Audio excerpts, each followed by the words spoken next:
Et c'est parti. Donc bonsoir tout le monde. Bonsoir à toutes les personnes qui sont ici à Biot dans les locaux de Plantaforme à la Bastide. Bonsoir à toutes les personnes qui nous rejoignent sur Facebook. Je dis un bonsoir en particulier à mes collègues qui se trouvent en ce moment même à Hammamet pour le Congrès international quantique. Je salue également les collègues qui sont aux Antilles, en Guyane, au Canada, et qui suivent effectivement cette conférence. On va parler d'émotions, on va parler de gestion des émotions et on va justement voir comment, avec le life system, on peut gérer justement ces émotions et on peut traiter des traumatismes, des deuils non faits, des phobies, des allergies. En fait, tous les comportements, je veux dire, toutes les compensations symboliques, tous les comportements automatiques. Ce qu'on aurait aimé ne pas faire, mais qu'on fait. Ce qu'on aurait aimé faire, mais qu'on ne fait pas. D'accord? Donc, je pars du principe que un cerveau, ça fonctionne très bien, et ça fonctionne toujours très bien. D'accord? Tout d'un coup, petit détail technique, je pense qu'on va mettre un peu de lumière.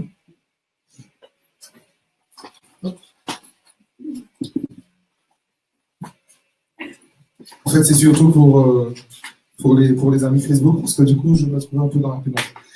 J'ai le retour, effectivement, le retour de ce que voient nos amis sur Facebook.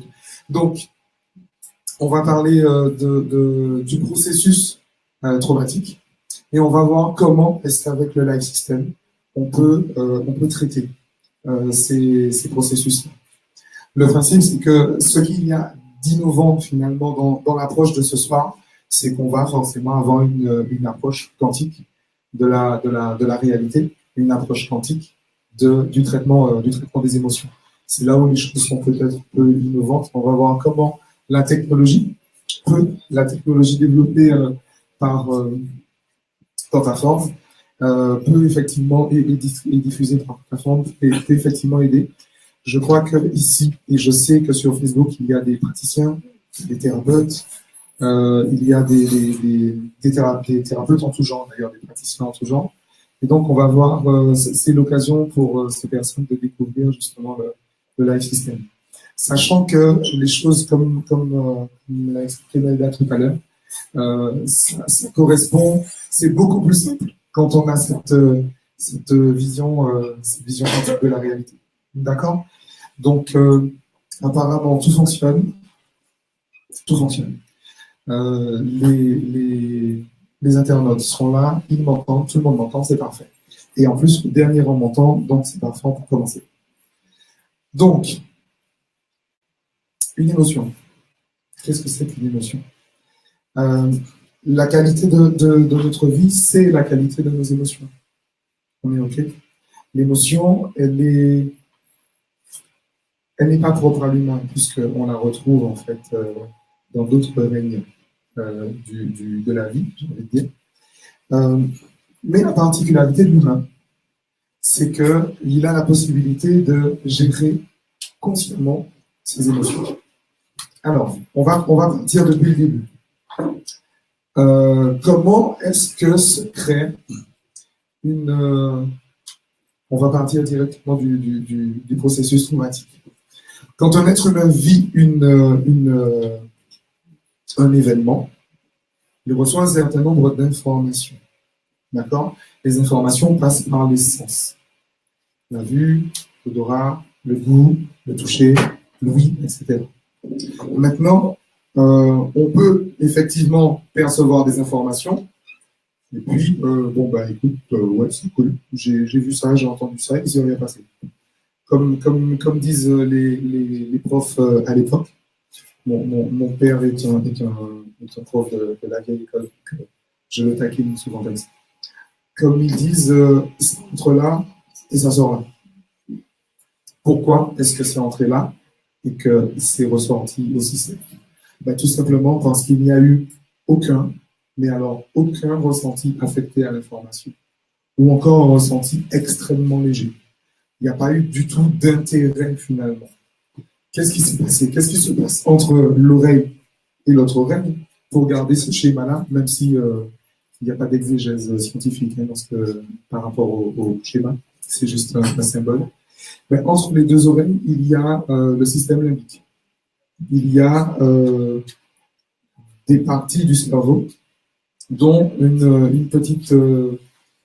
petit organe qu'on appelle l'amygdale cérébrale. On l'appelle l'amygdale parce qu'elle a une forme d'une amande. D'accord? Donc, quand je vis une expérience, quand je vis une situation de vie, en fonction de la réaction que va avoir cette partie de mon cerveau, je vais développer justement, je vais affecter un ressenti à ce que je vis. C'est-à-dire que, pour toutes les personnes qui sont des parents ici, sachez, alors j'aime beaucoup le rappeler, rassurez-vous, nos enfants, je suis parent, n'écoutent pas ce qu'on leur dit. D'ailleurs, vous non plus, vous n'avez pas écouté ce que vous en dites vos parents. C'est très bien comme ça. Par contre, nos enfants nous copient, nos enfants nous imitent. Nos enfants entrent dans un mimétisme. Et qu'est-ce qui les pousse à nous imiter? C'est justement la qualité de l'émotion qu'ils vivent au moment où ils vivent la scène. Alors, juste pour vous expliquer, pour vous donner un exemple assez marrant. J'ai justement en Tunisie des amis qui m'ont dit voilà comment on a réussi à faire nos enfants aimer les légumes. Et effectivement, les enfants adorent les légumes. C'est assez impressionnant. Je vous garantis que vous seriez jaloux et jalouse de voir des enfants aussi en joie devant des légumes. Tout simplement parce que depuis tout petit, au dîner le soir, à chaque fois qu'il y avait des petits pois, des petits pois! À chaque fois qu'il y avait des carottes, youpi, on va manger des carottes ce soir, génial! On n'a jamais dit à l'enfant, tu devrais manger des carottes, c'est bon pour toi. Parce que pour un enfant, ça ne veut rien dire. Mais youpi, il y a des carottes. Ah, génial, il y a des petits pois. Ah, du fenouil. Ah, mais quel pied. Ah, magnifique. Que fait l'enfant? L'enfant, justement, va réagir. Son petit cerveau, encore pas complètement formé, va vibrer à une certaine fréquence. Et il va associer carotte à youpi. Et youpi, c'est une fréquence dans le cerveau. Génial, c'est une fréquence dans le cerveau. Et que va faire le cerveau quand il vit un événement agréable? Il aura tendance à vouloir recommencer.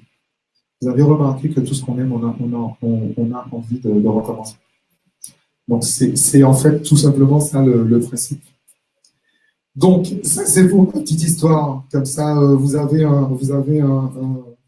une méthode infaillible pour faire aimer les légumes à vos enfants. Mais en fait, en vrai, quand vous regardez bien, même à l'école, il s'est passé la même chose. Même dans la vie courante, il s'est passé exactement la même chose.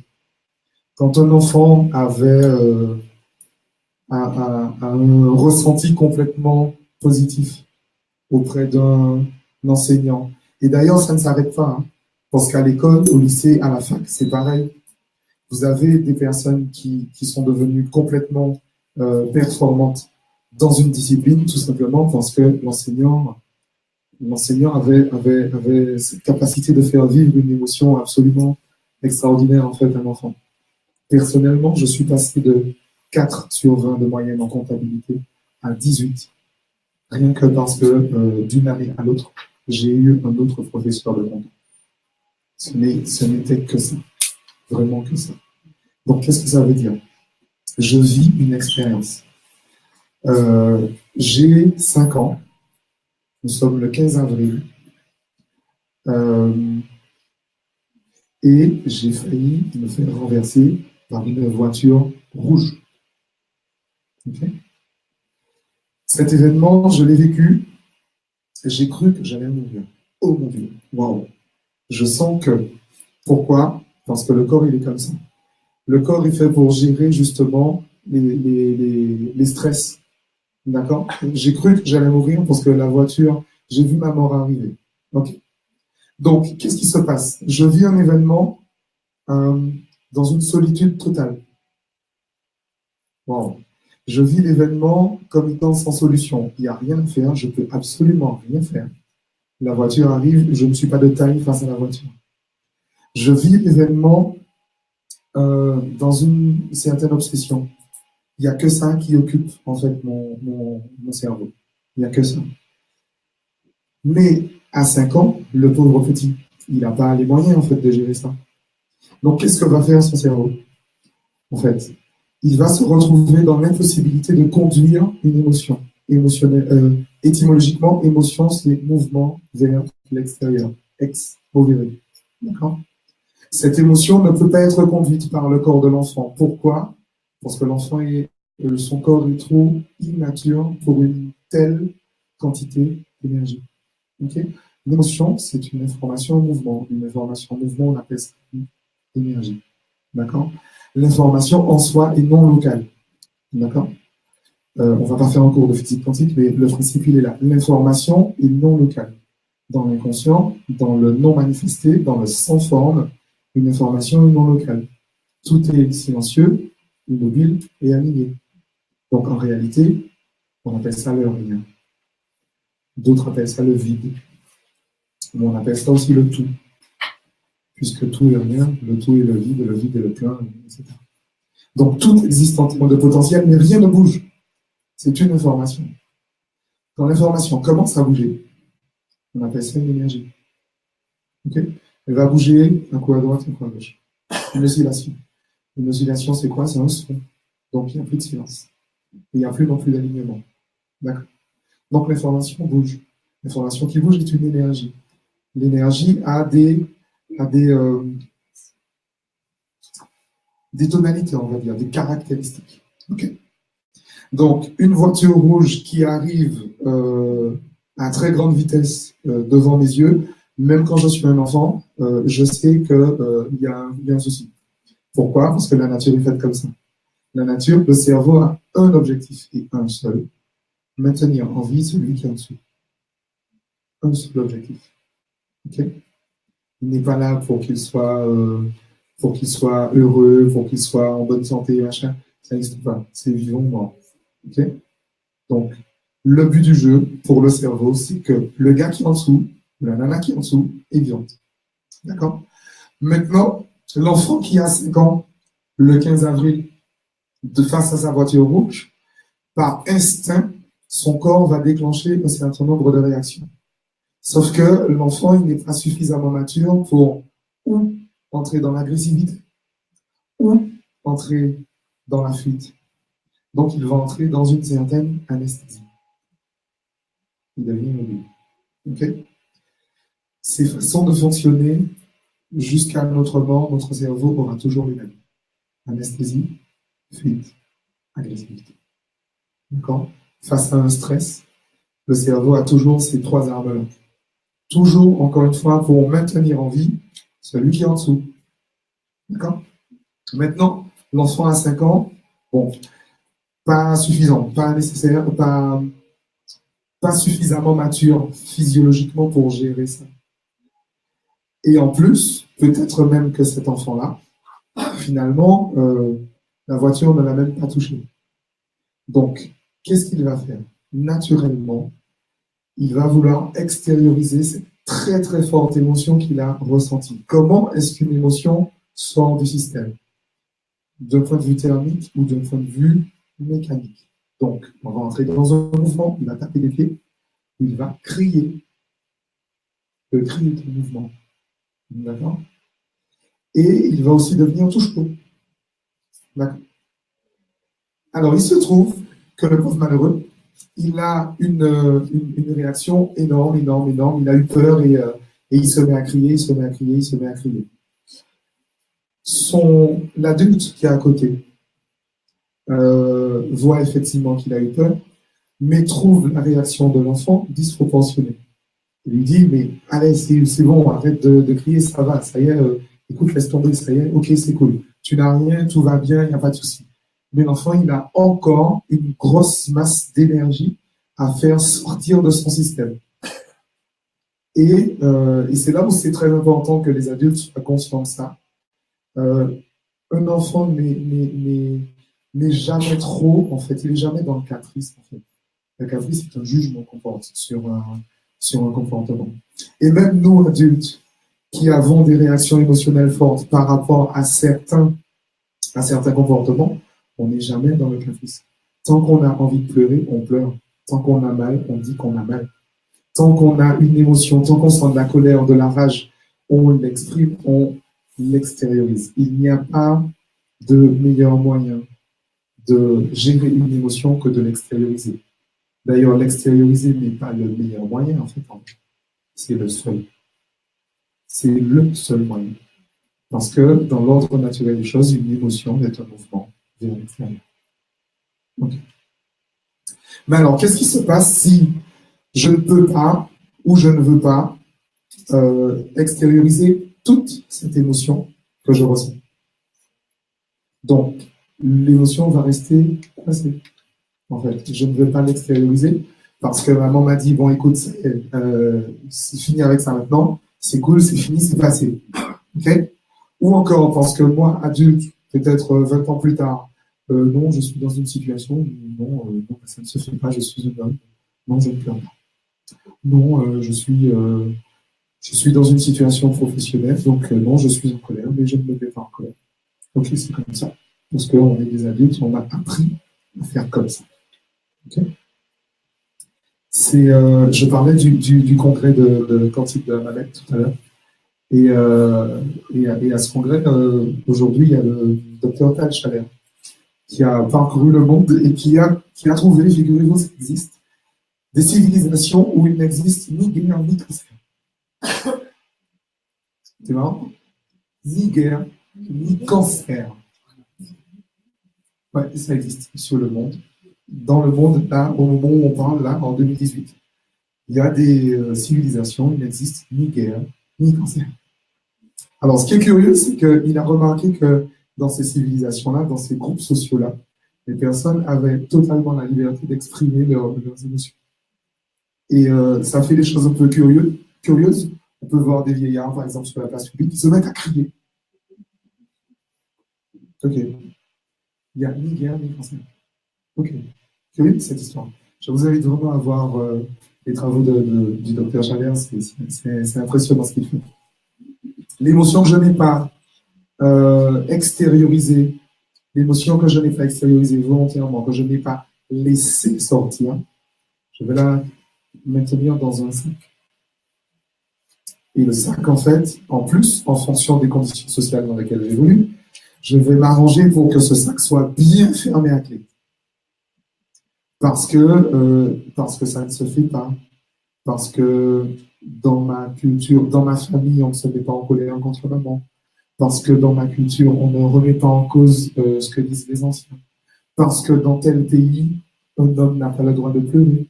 Parce que dans tel autre pays, une femme n'a pas le droit de dire ça, etc., etc. Toute une série de conventions sociales qui finalement m'empêchent d'extérioriser mes émotions. Ok. Donc mon émotion qui est bloquée là, la vie étant très bien faite, l'ordre naturel des choses étant d'une perfection que nul ne peut atteindre et même bousculer, l'émotion va quand même s'extérioriser. Comment? Toujours d'un point de vue mécanique ou d'un point de vue thermique. Si vraiment je fais le fort, l'émotion va s'extérioriser d'un point de vue thermique et je vais développer ce qu'on appelle une maladie qui se termine par IT. Okay? Inflammation du tissu. Ou quand un mouvement, un comportement qui sera un comportement déviant. D'accord? Une addiction ou un comportement automatique, une phobie ou toute autre sorte ou une incapacité à faire. D'accord? Et de façon complètement automatique. Pourquoi? Parce qu'au moment où justement le système a enregistré toutes ces informations, il a affecté le même ressenti négatif, en tout cas, on ne va pas dire négatif, ça veut rien dire, le même ressenti désagréable à toutes les informations qui faisaient partie de cette expérience. Rouge égale mort. Voiture égale mort. 15 égale mort. 5 égale mort. Pourquoi? Parce que l'enfant a 5 ans. On est le 15 avril. Avril, mort. Printemps, mort. Pollen, mort. Tout ça égale mort. Et le cerveau, il a un objectif, c'est maintenir en vie le mec qui est en dessous. Donc, comment est-ce qu'il va faire?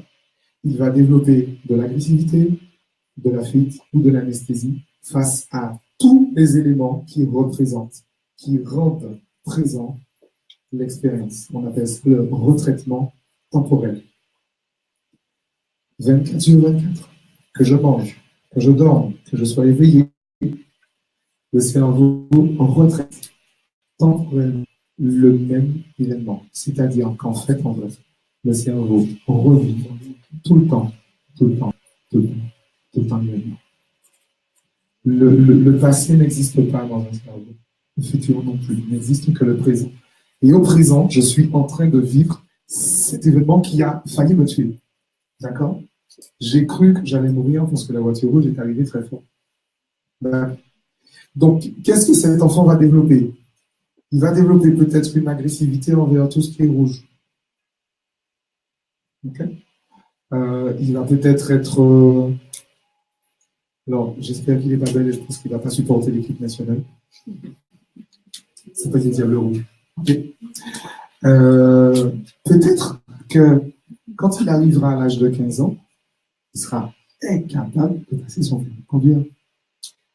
Il va essayer 1 fois, 2 fois, 3 fois, 7 fois. Il n'arrivera pas. Et vous avez bien compris qu'il est complètement impossible, enfin, il n'est pas souhaitable en tout cas, de forcer le système, puisque le cerveau, il fonctionne toujours très bien. Le cerveau fonctionne toujours très, très bien. C'est un des prédicats de départ qui n'est pas partagé dans tout le monde scientifique. Mais en neurosciences au singulier, la neuroscience part du principe que tout fonctionne très, très bien et parfaitement bien. L'échec n'existe pas. On n'échoue pas à faire. On réussit à ne pas faire. C'est extrêmement important de se redire ça parce que je viens du milieu du développement personnel et forcément j'entends un certain nombre de discours que je trouve assez navrants parce que très dangereux. Les gens qui parlent d'échec, de réussite, de réussite, de réussite. Il n'y a jamais d'échec dans un cerveau. Jamais. Ça n'existe pas. C'est pas possible. Ce n'est pas fait pour. La machine n'a pas été conçue comme ça. Il n'y a aucun échec possible. Aucun. Ok. Ça veut dire que s'il y a un comportement qui s'est développé, c'est qu'il y a eu un apprentissage. La définition que je donne de l'apprentissage par rapport à ce que je vous ai dit, c'est l'affectation d'un ressenti à une information perçue. C'est très générique hein, comme définition, mais en fait, en vrai, l'apprentissage, c'est vraiment ça. J'affecte un ressenti à une information. L'information qui est arrivée par un de mes sens. Okay? Donc, on est toujours à 15 ans. Et cet enfant qui n'a pas réussi, qui n'a pas eu l'opportunité, en fait, d'extérioriser cette grosse charge émotionnelle, en fait, ben, il va toujours développer peut-être une anesthésie ou une fuite, en fait. Par rapport, il va avoir horreur des choses faites à moitié. Pourquoi? Parce que le 15, c'est la moitié du monde. Ça va très très bien, mais bien sûr, la perfection va jusque-là. Okay? Alors, bien sûr, il va avoir une certaine différence pour le basket. Pourquoi? Parce que ça se joue à ça. Okay. Il va pas du tout aimer le coca, sauf peut-être le coca light. Ben oui, rouge. Ok? Et toute une série. Alors, je peux effectivement multiplier hein, les choses. Alors, ce jour-là, comme par hasard, au moment où il vivait ça, il a entendu un chien aboyer. Vers des chiens. Ou agressivité envers les chiens. Peut-être parce que le chien, il peut effectivement taper dedans. Il n'y a pas de souci. Il peut taper dedans. Donc, il peut effectivement développer un comportement extrêmement violent par rapport aux chiens. Je n'aime pas les chiens, je les recours après, je les massacre, etc. Okay. Tout ça a un bien fondé. L'important est toujours de garder ça véritablement en tête. Le principe traumatique, il est là. Événement, information entrée dans le système à travers les sens, affectée à un ressenti extrêmement désagréable. Et donc, une croyance, une peur de mourir, hein, tout simplement. Une peur d'identifier. OK? Donc, le cerveau va m'éloigner de tout ça. Mais dans le même temps, le cerveau retraite temporairement l'événement. Donc, vous imaginez l'énergie qu'on prend, en fait, de toujours regarder, bien sûr, ça se fait inconsciemment, parce qu'il faut continuer à vivre. Mais l'énergie, quand même, est utilisée de pas du rouge, si du 15. Imaginez à 15 ans.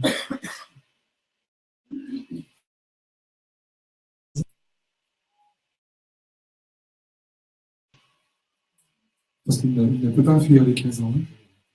Le jour où il aura 15 ans. De toute façon. Peut-être qu'il va devenir agressif. Peut-être qu'il va entrer dans une certaine anesthésie. Il va entrer dans une fuite, il ne veut rien faire, il veut voir personne. Peut-être qu'il va devenir dépressif, par exemple. OK? Donc, d'où l'intérêt de toujours repenser les comportements humains par rapport à ça. Là, j'ai pris l'exemple d'un ado. Mais jusque-là, malgré tout, cet ado, il a vu peut-être un pédopsie ou je ne sais pas quoi, un praticien. Peut-être qu'on lui a donné des cachets, une médication, ou peut-être même qu'on lui a fait faire des exercices de relaxation, de yoga, de n'importe quoi pour calmer son cerveau, pour calmer son amygdale, par exemple, pour calmer son système limbique. OK? Mais il n'aura toujours pas géré le souci. Il n'a toujours pas vidé ce sac. Et donc, le sac, il va malgré tout peut-être faire des rêves, parce que le rêve, ça sert aussi à ça. Je crois que la meilleure personne qui ait parlé des rêves, hein, enfin, le meilleur discours que j'ai entendu sur les rêves reste quand même celui de Carl Gustav Jung. Donc, je vous invite vraiment à regarder ça. Le rêve va justement permettre à l'enfant de vivre une émotion qui va lui permettre de refaire, de ressentir encore et encore ce trouble émotionnellement. Tout dépend de sa réaction. Parce que dans un rêve, il va faire un cauchemar où il va voir effectivement une scène qui va provoquer la même émotion. Donc il va sortir l'émotion ou pas. Alors qu'est-ce qu'on fait de très dangereux justement quand on gère, ou justement quand on ne gère pas une émotion? C'est qu'on se dit, bon voilà, je me suis mis en colère, bon voilà, j'ai eu peur, mais en fait non, mais non, je ne devrais pas attendre. Un grand gars comme moi, attends, mais non, je ne devrais pas. Donc, je vide le sac et je le remplis aussitôt. Je n'aurais pas dû. Donc, du coup, je vais renforcer en plus le sac par de la honte, par des émotions secondaires. Je mets une émotion sur une autre émotion. D'accord? Donc, je vide le sac, je le remplis. Je vide, je le remplis. Okay. Et donc, le but du jeu, c'est de se débarrasser du sac. D'accord. Excusez-moi. Donc voilà, donc le live fonctionne. Et donc, qu'est-ce qui va se passer? Comment est-ce qu'on fait? Je ne vais pas aller plus loin dans le processus traumatique, sauf peut-être, c'est très important. Si effectivement, je vais voir un leader en développement personnel, un super coach, qui va me donner des techniques pour passer outre. Okay. Des techniques qui fonctionnent. Attention, je n'ai pas dit que ça ne fonctionnait pas. Ce n'est pas des bêtises, ça fonctionne vraiment. Donc, à chaque fois que je vais sentir monter la crise d'angoisse, ben, je vais aller à l'encontre de ça. Je vais forcer le système. Bon, personne ne force le système. Si je veux passer le permis de conduire, j'ai 18 ans, non, j'ai 18 ans, mais j'ai encore ce traumatisme-là, la peur mortifère de la voiture. D'accord? Je vais effectivement aller voir des personnes qui vont me donner des techniques pour passer effectivement ce permis, et je peux réussir. Sauf que j'ai toujours une peur mortifère de la voiture. Donc, qu'est-ce qui va se passer? Le comportement, on va appeler ça la compensation symbolique. La compensation symbolique peut être une autre addiction. La compensation symbolique peut être un autre comportement déviant. La compensation symbolique peut être une pathologie récurrente, genre la maladie auto-immune, par exemple. Okay. Pourquoi? Parce qu'on ne force pas le système. Forcer le système, c'est pas possible. Il y aura toujours une compensation symbolique si on passe en force. Toujours. Okay. Donc alors, comment on fait? Comment on fait? Eh bien, on va voir Elda. On va dire, tu sais, Elda, j'ai un souci. À chaque fois que je vois une fleur rouge, j'ai des crises biantiques. Ok. À chaque fois qu'il y a une réaction non voulue et automatique, on est face à une réponse de stress, à une réponse traumatique. Donc, comment est-ce qu'on peut sortir de ça? Qu'est-ce qui s'est passé? On a dit tout à l'heure qu'il y a eu un événement déclenchant. Cet événement, je l'ai vécu dans l'obsession, je l'ai vécu comme étant sans solution, je l'ai vécu dans une totale solitude. Et j'ai cru que j'allais mourir. D'accord?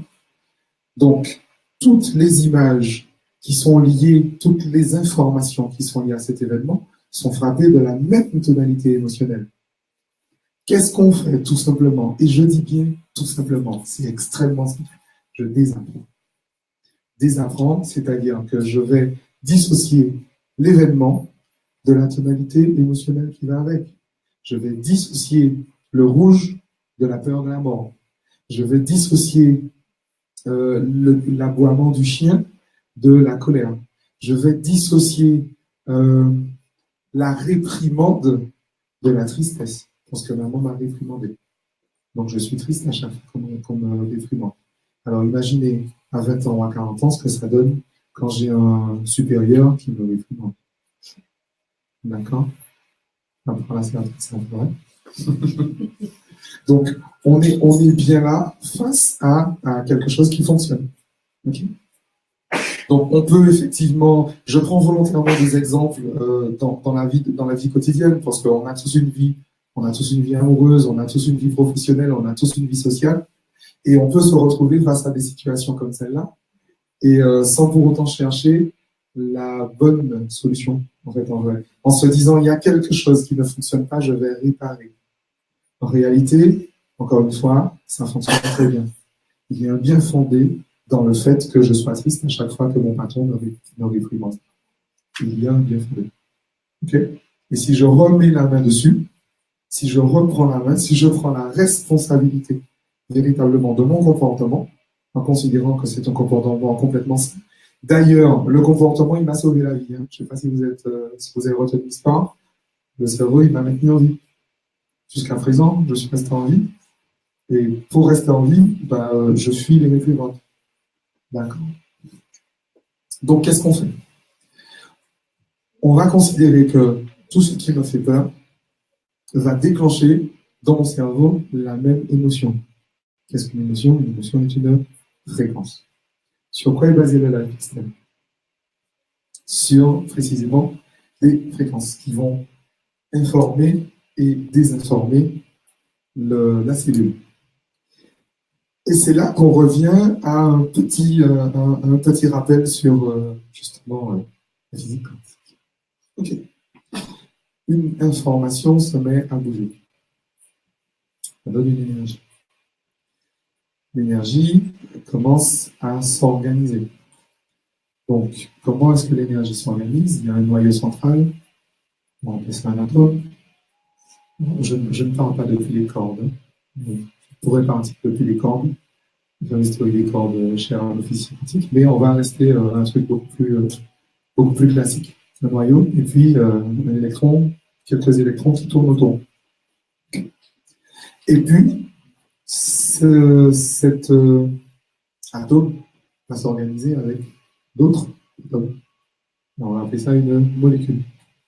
Et puis, cette molécule va s'organiser avec d'autres molécules. On va appeler ça un tissu. Et puis, le tissu va s'organiser avec d'autres tissus. On va appeler ça un organe. L'organe va s'organiser avec d'autres organes. On va appeler ça un système. Système respiratoire, système circulatoire, etc. Et puis, les systèmes vont s'organiser entre eux et ça va donner un corps. Un corps. Et oui, ça donne un corps. Mais en fait, ça veut dire quoi? Puisqu'on a dit qu'il y a un mouvement, il y a des vibrations. Ça veut dire que tout ça, effectivement, c'est des fréquences. Qu'est-ce qu'a fait le docteur Riff le siècle dernier? Il a mesuré les fréquences de chacun des organes du corps. Okay. Et qu'est-ce qu'on fait quand on réinforme une cellule avec le life system? C'est qu'on va envoyer une fréquence. Ah ouais, Jean? Okay. Ce qui explique également une chose.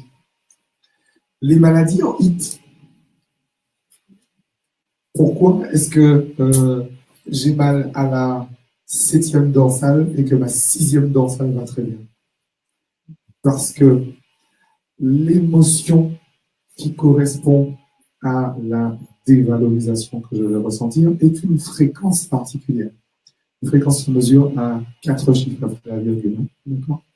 Cette fréquence particulière va entrer en résonance avec ma 6e dorsale, qui elle aussi a une fréquence particulière. C'est pour ça que le conflit de dévalorisation va bloquer ma 6e dorsale et pas ma 7e. D'accord? C'est extrêmement précis.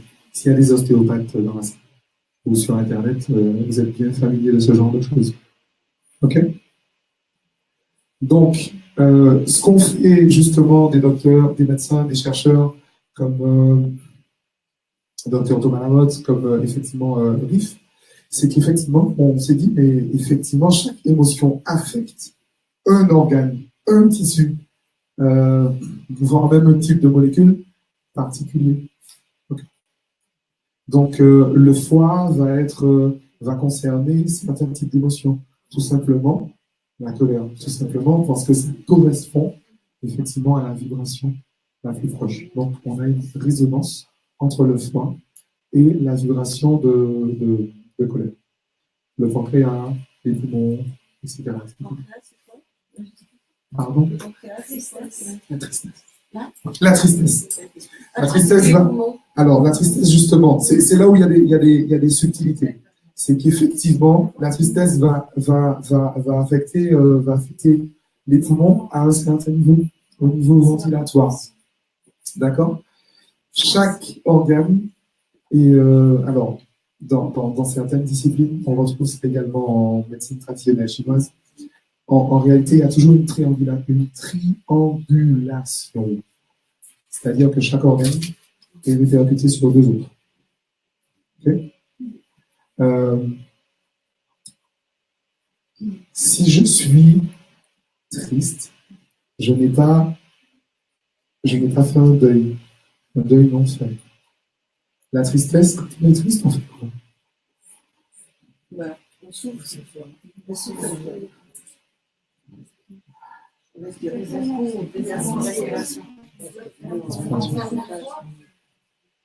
À quoi sert le pancréas? À quoi sert le pancréas? Le pancréas va, entre autres, réguler la glycémie. La glycémie. Oui, absolument. Okay. Là, alors, deux grandes richesses. S'il y a des adeptes du décodage biologique, deux très grandes richesses du corps humain, la graisse et le sucre. Et oui, la graisse et le sucre. Mais oui, pourquoi? Parce que, effectivement, le sucre métabolisé va permettre le mouvement. Le mouvement. Et donc, l'extériorisation de l'émotion. Mouvement. D'accord? Que va faire la graisse? La graisse va répondre justement à l'inflammation du tissu. La graisse va répondre, c'est la meilleure réponse possible à l'acidité en fait, du corps. D'accord? J'ai un conflit, une lutte intestine interne. C'est bien comme ça, on va dire. Une lutte intestine. D'accord? Donc, je vais développer une certaine acidité au niveau des viscères. Comme disent comme dit la MTC, encore une fois, la médecine traditionnelle chinoise.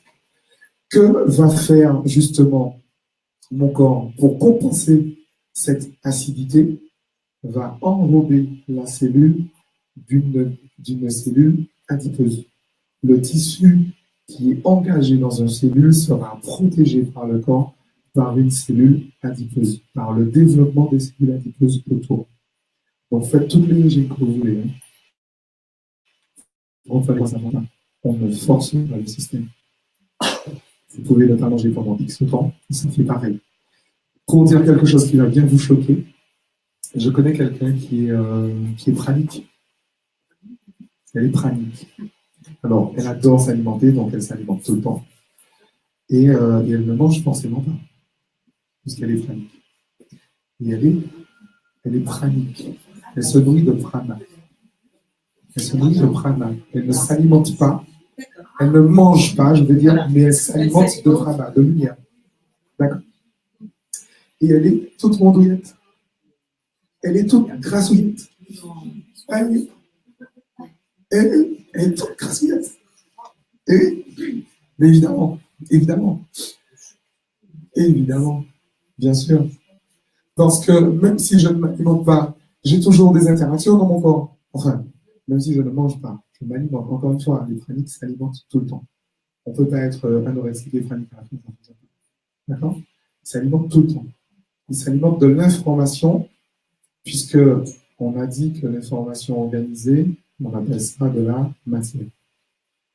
Donc, la matière que j'ingère va libérer un certain nombre de nutriments. En physique quantique, on appelle ça une information. D'accord? L'alimentation est une information. Vous avez remarqué que les repas de nos grands-mères sont imitables. Pourquoi? Les alchimistes vont appeler ça du spiritus. Quand mamie fait à manger pour son petit enfant, son petit chéri, elle lui met tout l'amour de grand-mère. Et donc, forcément, l'enfant, il va manger quoi? Il va manger tout l'amour de sa grand-mère. Et donc, il va vivre une expérience qui n'aura rien à voir, d'ailleurs, avec la qualité du repas. Ça n'a absolument rien à voir. Hein. Parce que vous allez lui donner la même chose. Mais ce n'est pas fait par mamie, ce ne sera pas le même expérience. Ce ne sera pas la même expérience. D'accord. Donc, pourquoi est-ce qu'on peut être effectivement grassouillet et pranique? Pourquoi est-ce que, alors, expérience vécue lors du troisième, à la moitié de ma formation de coach spécialisé en neurosciences à l'Institut de neurosciences appliquées, il y a ce qu'on appelle le week-end Kleenex. Lorsqu'on fait le coaching des émotions, et ça pleure de ouf. J'ai passé une après-midi à pleurer, alors que je ne faisais pas l'exercice, j'étais simplement l'observateur de l'exercice. J'ai passé toute mon après-midi à pleurer, mais comme un os. Le mois qui suivi, sans aucune modification en mon régime alimentaire, j'ai perdu 7 kilos. Voilà, 7 kilos émotionnels. Les kilos émotionnels, en fait, il s'agit de ça. Faites tous les régimes que vous voulez, et même devenez pranique si vous voulez. Les kilos émotionnels, ils vont rester là. Il n'y a rien à faire, ils vont rester. Les sweat lodge, tout ce que vous voulez. Tout ce que vous voulez.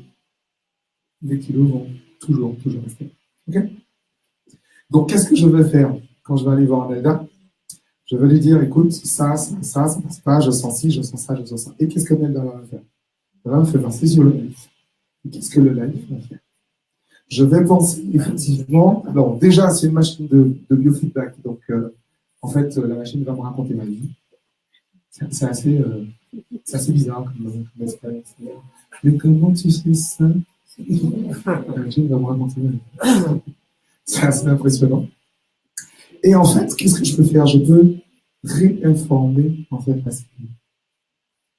Réinformer la cellule, c'est-à-dire qu'au moment même, justement, où je vais penser à cette voiture rouge, au moment même où effectivement la machine va me dire, ben, je sais pas, tu as cette acidité finalement, les luttes intestines, etc., etc.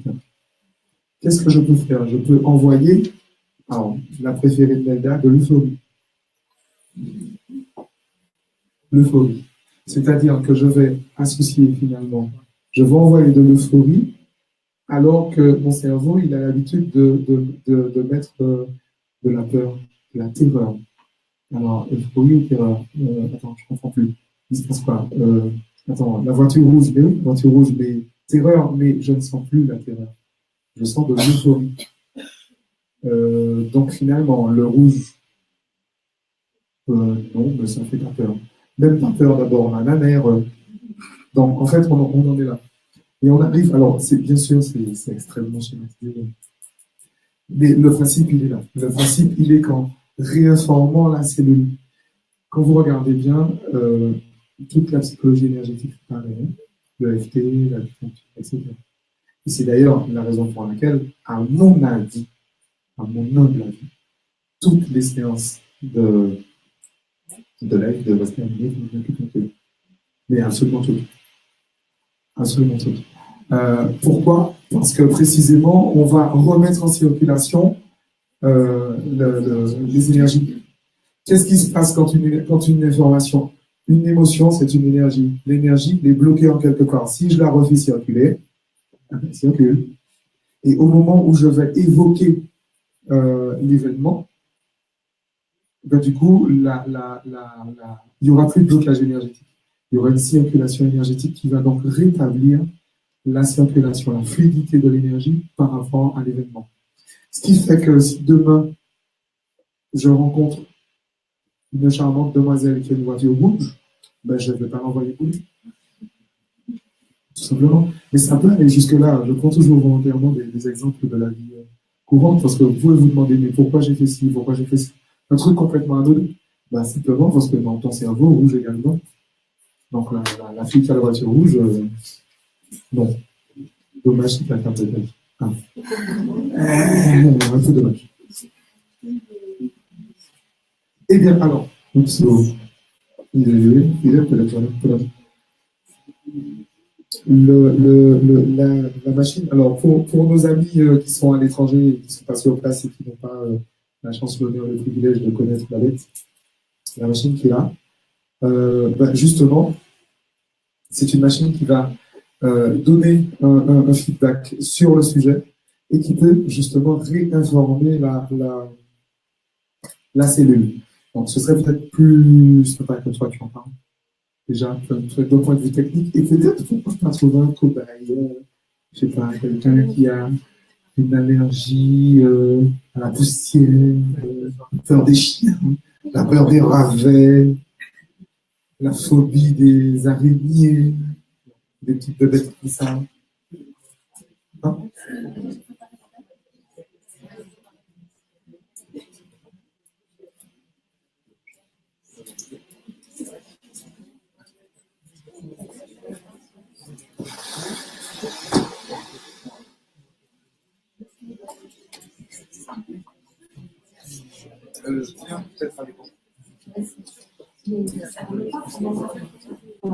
Donc, si on continue sur les méridiens, en effet, Roméo a raison, on peut, avec le live, donc rééquilibrer les méridiens. Et moi, je propose toujours en fin de séance 12 minutes de rééquilibrage intégral des méridiens. Et on voit passer donc le long du corps, le dessin du méridien qui se pointe le long du corps, et tous les points d'acupuncture. Il y a 360 points d'acupuncture. Ça dure exactement 12 minutes. Et les gens qui l'ont fait, généralement, me disent aux copines qui viennent et qui me disaient, moi aussi, j'ai envie de faire ça. Il y a cette partie-là. Il y a une autre partie avec le live qu'on peut faire, sur laquelle on peut travailler, c'est les chakras et rééquilibrer les chakras. Il est très important aussi énergétiquement que nos chakras soient bien alignés et qu'il n'y ait pas de différence. Vous savez, quand on a une colère, nos chakras se détachent les uns des autres et ils ont forcément plus les bons espacements. Avec ce programme, on peut rééquilibrer les chakras et puis on peut également voir le rein. Et quand on a du temps, on peut faire un aura avant la séance et on peut faire un aura à la fin de la séance. Ça, c'est pour la partie énergétique. Et donc, le Life System est un appareil qui est basé également sur tout ce qui est énergétique et donc tout ce qui est médecine chinoise associé à de l'électromagnétisme et avec donc il étudie toutes les vibrations du corps qui ont été analysées par le docteur Raymond Rice. Au RIF, comme tu préfères.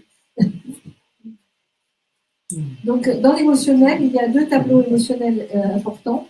Il y a celui-ci qui est très intrusif, qui peut me donner une orientation globale de ce qui est de l'être que j'ai en face de la personne qui est en face de nous, et qui, elle, peut me donner avec des chiffres l'évolution, enfin l'orientation. Ça peut être de la colère entre la colère et l'agressivité. Et ben, c'est très étrange parce que on ne se trompe pas. Et quand j'ai une personne agressive, j'ai une personne agressive et j'ai pas une personne en colère. Et inversement. Et la machine ne se trompe jamais. Et je ne sais pas comment elle fait, mais elle ne se trompe jamais. C'est les fréquences.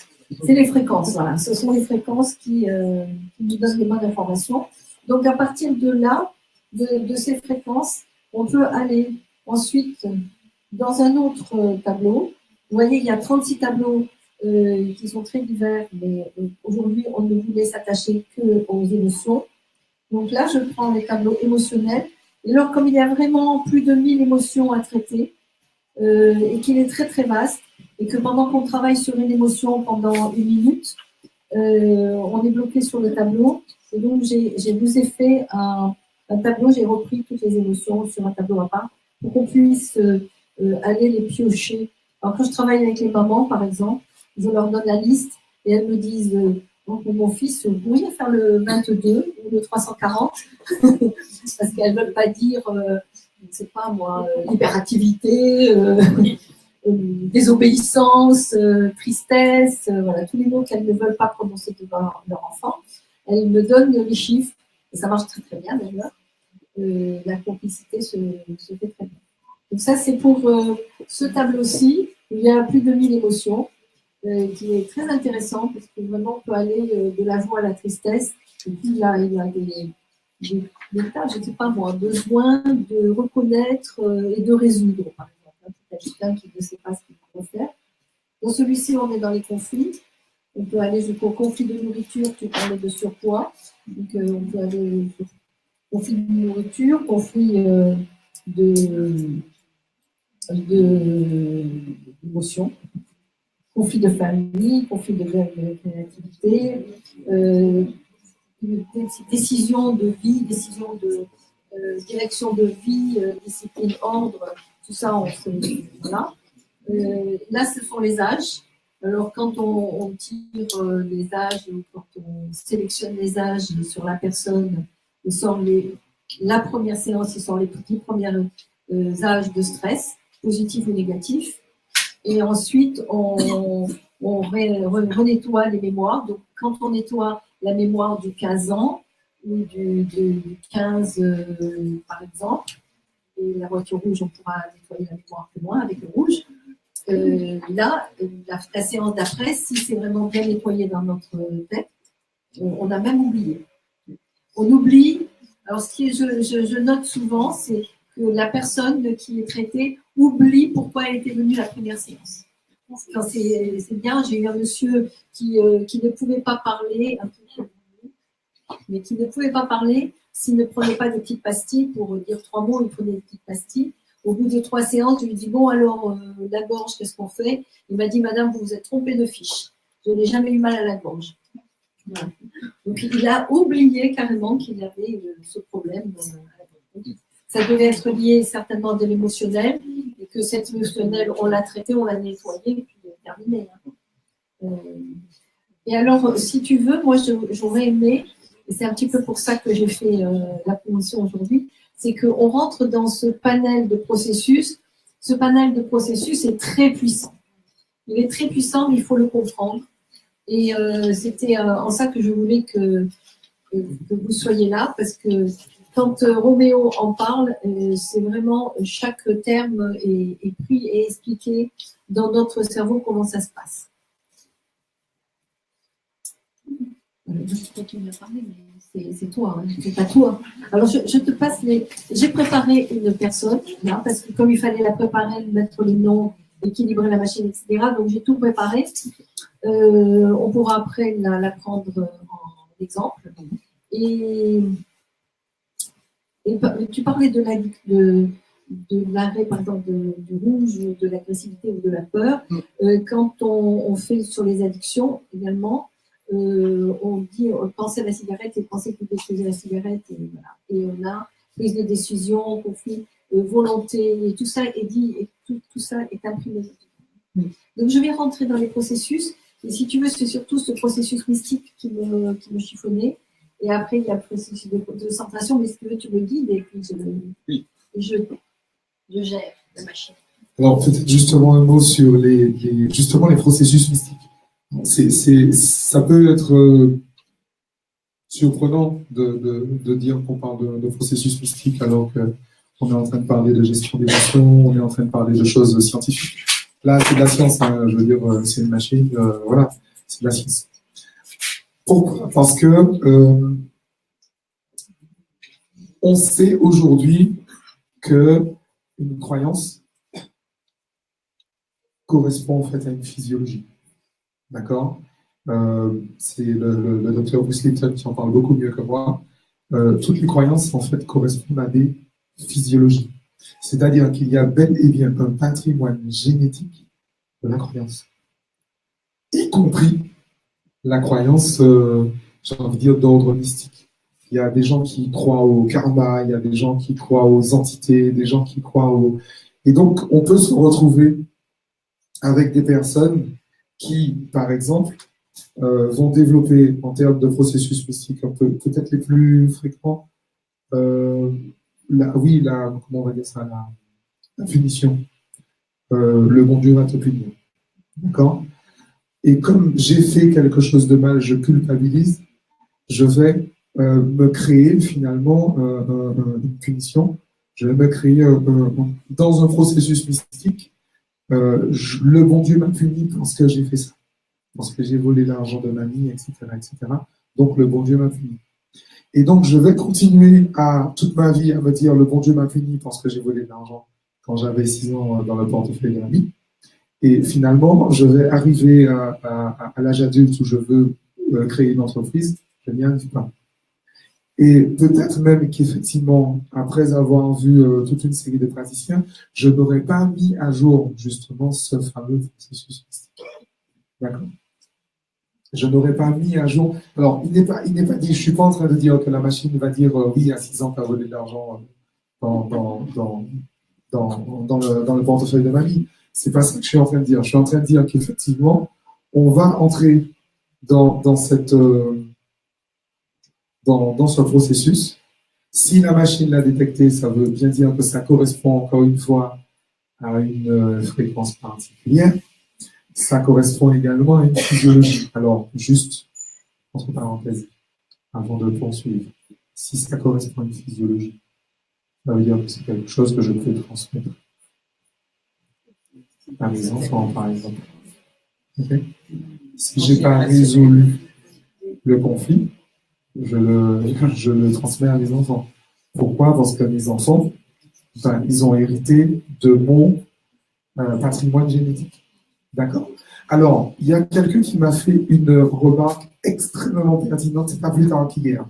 Oui, mais le conflit, je l'ai eu avant d'avoir mes enfants. Comment ça se fait que j'ai transmis un patrimoine génétique après? La mémoire des cellules. Alors, il se passe quelque chose qu'on appelle en physique quantique l'intrication quantique. D'accord? C'est-à-dire que je vis un conflit extrêmement fort. On va quand même pas oublier que mon gosse, c'est un peu moins qu'il est fait. D'accord? Donc, il se passe exactement le même processus que de l'intrication quantique.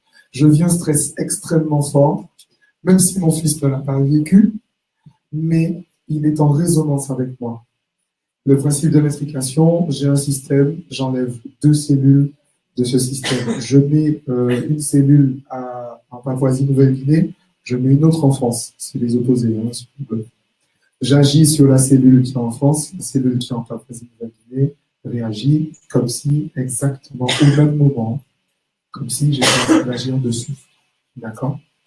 Donc, même la croyance, même le traumatisme, même le processus que j'aurais alimenté après avoir conçu biologiquement mes enfants, je peux le transmettre par un principe d'intrication. L'intrication quantique, vous avez compris que on se fout un petit peu de l'espace et donc forcément on se fout du temps. L'espace et le temps n'ont absolument rien à voir dans ça. Ok. Donc ça veut dire également que les karmas familiaux, les héritages ataviques de ma famille, de mon quartier, de mon pays, de race, là-dessus. Forcément, je vais retrouver ce genre de conflit. On retrouve, alors je ne sais pas si tu en as déjà eu, mais sur certains, par exemple, des descendants juifs. Tous les thérapeutes ont eu ça. Hein. On a des descendants juifs, qu'ils aient été des descendants de personnes qui ont été en camp de concentration ou pas. Les descendants forcément les afro-descendants, marqués forcément par l'histoire coloniale, de toute évidence, etc., etc. Ok? Et encore une fois, ce sont des choses qui ne s'arrêtent pas tant qu'on n'arrête pas. La machine est trop parfaite pour qu'elle s'arrête. D'accord? Donc, d'où l'intérêt encore d'entrer dans ces processus et de les désamorcer. Ok.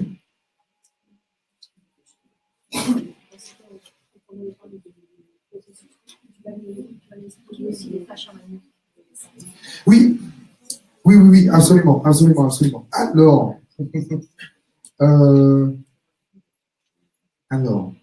intéressant. Donc, je vais continuer le teaser de tout à l'heure par rapport justement aux états chamaniques. Le teaser de tout à l'heure qui parlait du processus cérébral de l'intuition. Le lien, il est là. Le lien, il est... Alors, je ne sais pas si vous avez vu le magazine Les Nouvelles. J'ai fait un article qui s'appelle La structure cognitive des HP et comment ils s'en servent. Et en fait, on montre que, si je reprends justement les travaux des chercheurs, que certains types de profils vont se retrouver dans un état de conscience modifié et vont avoir accès à un certain nombre d'informations. Ok? L'état de conscience modifié peut être très important, peut être très très intéressant. Je m'en sers toujours pour la libération émotionnelle. Pourquoi? Parce que en état en dessous de 7 Hz, je ne vais pas entrer dans les détails du... On les a, les ondes cérébrales? C'est ça qui est intéressant. Alors, donc on va le faire. Oui. Alors, rapidement, pour les personnes qui ne savent pas, bêta, là en ce moment, nos cerveaux sont en état bêta. Pourquoi? Parce qu'on est en situation d'apprentissage. Ok? Donc, le cerveau a besoin d'une certaine rythmicité pour traiter les informations. Ce que je dis, les couleurs qui sont autour, etc. Si j'entre dans un état de détente, ok, l'état alpha qu'utilisent les hypnothérapeutes, par exemple, je vais entrer dans une veille un peu diffuse. Je vais être moins concentré, mais pour le coup, mon champ de conscience s'élargit. Qui dit le champ de conscience s'élargit, le champ de perception également s'élargit. Je vais descendre encore plus bas. Je vais arriver en θ, dans un état effectivement somnolent. Dans cet état somnolent, justement, qu'est-ce que je ne peux pas faire? C'est gérer le sac. Je ne peux pas gérer le sac. Je n'ai pas les ressources pour gérer le sac. Et c'est pour ça que dans ces états-là, eh bien, je pars en pleurs, je pars en cris, je pars en crise d'angoisse, etc., etc. Et ça se voit dans toutes les pratiques psychocorporelles, la méditation, le yoga, etc. Et ça, effectivement, on l'a. Donc, on va descendre effectivement les ondes cérébrales. Et c'est un super moyen de faire simplement disparaître le 5. Génial. En état delta, l'état delta, c'est l'état du rêve. Donc, on a dit que le rêve, justement, c'est un moyen, justement, de vider le 5. OK? Parce que dans le rêve, ben, justement, il y a un truc qui disparaît complètement, c'est la peur de la mort. Parce que dans le monde de rêve, il n'y a pas la mort. Vraiment. Tout simplement. Quand on fait un cauchemar, on a peur. Dans le cauchemar, qu'est-ce qui va se passer? Dans un cauchemar, je vais voir quelque chose et effectivement, je pourrais effectivement avoir peur. Donc, l'information, le cerveau va dire, et attention, réveille-toi, paf. Et là, je repasse en bêta. Qu'est-ce qui se passe justement quand on fait une libération émotionnelle? Et ça, je préviens toujours les personnes que j'accompagne parce que ça peut être très particulier. On fait ce qu'on appelle des demi-cauchemars. Pourquoi j'ai appelé ça? C'est moi qui appelle ça comme ça. Parce qu'on peut voir des images extrêmement fortes, extrêmement violentes, mais on n'a pas la réaction qui arrive. La première fois que ça m'est arrivé, après une séance, après c'était pendant ma formation, justement, le soir, j'ai rêvé que j'étais en avion et que l'avion se crachait. Alors, forcément, vous avez compris que du coup, j'ai libéré ma peur de l'avion. Heureusement, d'ailleurs, je suis assez souvent dans l'avion.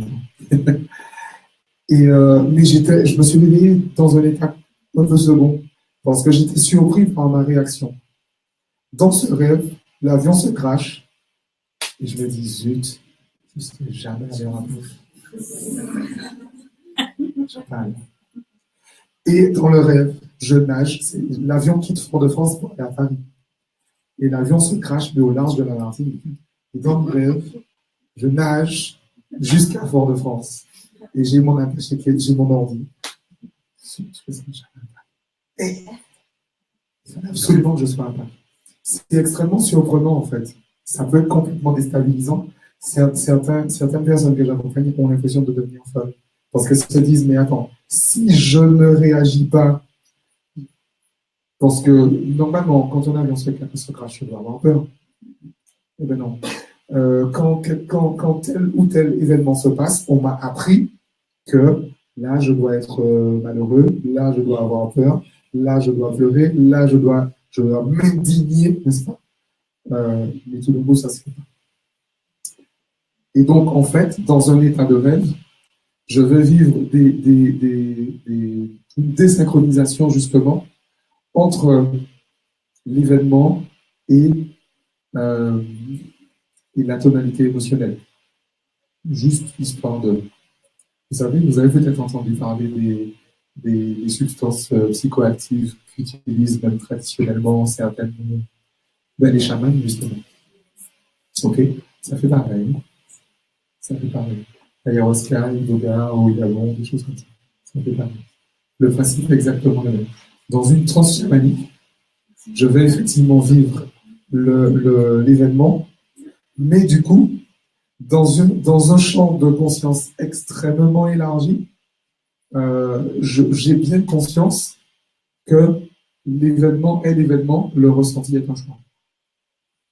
D'accord? Le docteur Joe Dispenza définit la liberté comme la capacité à choisir de sa réponse émotionnelle. Et vous avez dû remarquer que les séminaires du docteur Joe Dispenza sont que des expériences comme ça. Vous allez dans un séminaire de neurosciences, vous allez méditer 4 fois par jour. Et en plus, avec des trans profondes, vraiment des états, des rêves lucides, etc. Des trans chamaniques, en fait. On retrouve tout à fait. D'accord? Oui. Il y a des états de rêve qui sont dans lesquels on se réveille et on n'a pas du tout tout le recul que vous avez pris avec oui. On se réveille avec une peur qui va oui. Et on est juste content. Absolument. Absolument. Alors, la différence, c'est que justement, quand je me réveille du cauchemar, le vrai cauchemar, et que mon cerveau est passé du delta au bêta, tout d'un coup, c'est que le processus, on a dit que le retraitement temporel, que je dorme ou que je rêve, c'est pas, que je sois éveillé ou que je sois endormi, le retraitement temporel se fait. La différence, c'est que si j'ai désamorcé justement le conflit, si j'ai désappris, si j'ai dissocié la tonalité émotionnelle de l'image, même quand je vais en rêver, justement, j'aurai justement ce recul. Et si, quand je rêve de l'émotion, je me réveille par peur, c'est qu'effectivement, mon corps m'a donné une opportunité justement d'exprimer et d'extérioriser cette peur-là. C'est ça en fait le but du jeu. Et ce qui est intéressant, c'est que la vie, on va dire ça comme ça, va me donner, mais finalement c'est mon inconscient qui le fait, va me donner toutes les raisons, toutes les opportunités de vivre des expériences qui vont me permettre d'extérioriser ces émotions-là. Si j'ai une colère extrêmement profonde, rien va me mettre en colère. Mais en fait, j'ai envie de dire que c'est la bienveillance du système qui fait qu'à chaque fois que je vis quelque chose, tout le monde me met en colère. Pourquoi? Parce que j'ai un cycle de colère arrivé. Et la vie, dans son extrême générosité, va me donner des milliers d'opportunités de vie. Autrement et justement, hein. Le but du jeu, c'est de vider les sacs. Ah ben, d'où l'intérêt de faire du live. D'où l'intérêt justement de désamorcer les processus. D'où l'intérêt de différentes pratiques de la thérapie. Oui. Alors, si effectivement on se réveille dans cette angoisse, c'est qu'effectivement le processus n'est pas désamorcé. Mais que dit justement le cauchemar? Le cauchemar dit il y a un truc à régler. Le cauchemar dit en fonction de l'état dans lequel je me réveille. Je fais des cauchemars récurrents et je me réveille dans cette même peur. À chaque fois, je rêve que je tombe, par exemple. Et je me réveille, je tombe. Ok, c'est peur de tomber à l'île. J'ai effectivement une peur de tomber. À chaque fois, le rêve va venir m'informer, tu as une peur de tomber. Tu as une peur de tomber. Pas forcément des rêves récurrents, hein, moi j'invente. Hein. Les cauchemars, ils sont nouveaux à chaque fois. Ah oui, non, mais on est d'accord. Là, je prenais l'exemple du rêve récurrent. Je prenais l'exemple du rêve récurrent. C'est pas fait, c'est pas fait, c'est pas fait. Mais ça peut être aussi des rêves complètement différents, mais avec une émotion. C'est ça le principe. Parce que ce qui compte, c'est l'émotion, c'est pas la situation dont je rêve. C'est l'émotion. Donc, je vais faire des rêves complètement différents qui vont toujours me ramener dans cette même émotion de peur de tomber, de peur de tomber, de peur de tomber. Par exemple. OK? Exemple assez fréquent que l'on retrouve chez ce qu'on appelle en thérapie les survivants d'avortement. La peur de tomber dans l'eau.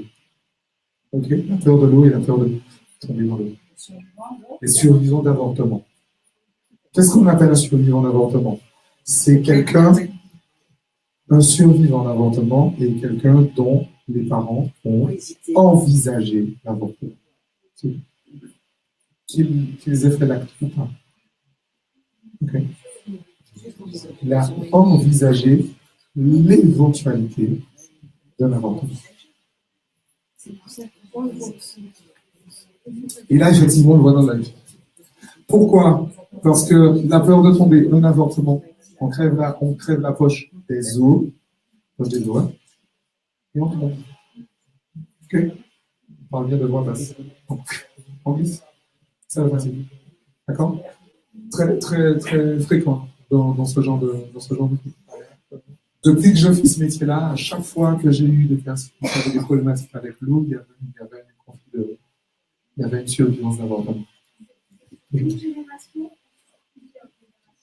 Ça ne s'arrête pas tant que on a parlé de prise de parole en public. J'ai souvent vu dans ma pratique des personnes qui avaient des mémoires de fusillés, en fait. Parce que quand on fusille quelqu'un, on le met face à un peloton et on le tire dessus. Donc, se mettre devant une foule et être regardé, c'est pareil. Ça rend présent l'événement. D'accord?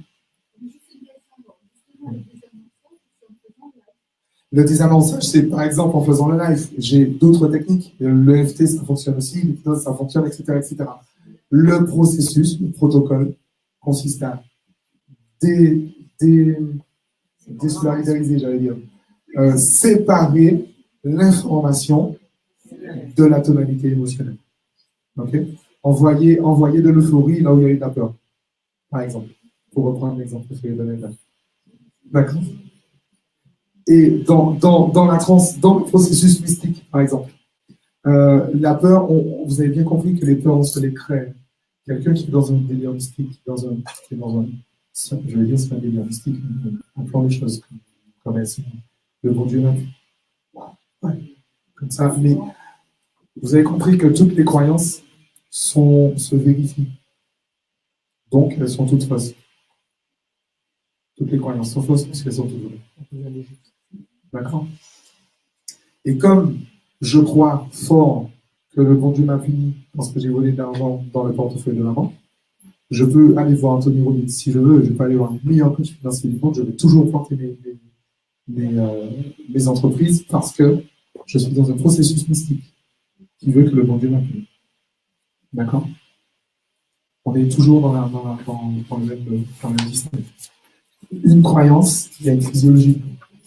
Okay. Ça correspond à une expression génétique. Même physiologiquement, c'est ça qui est extraordinaire.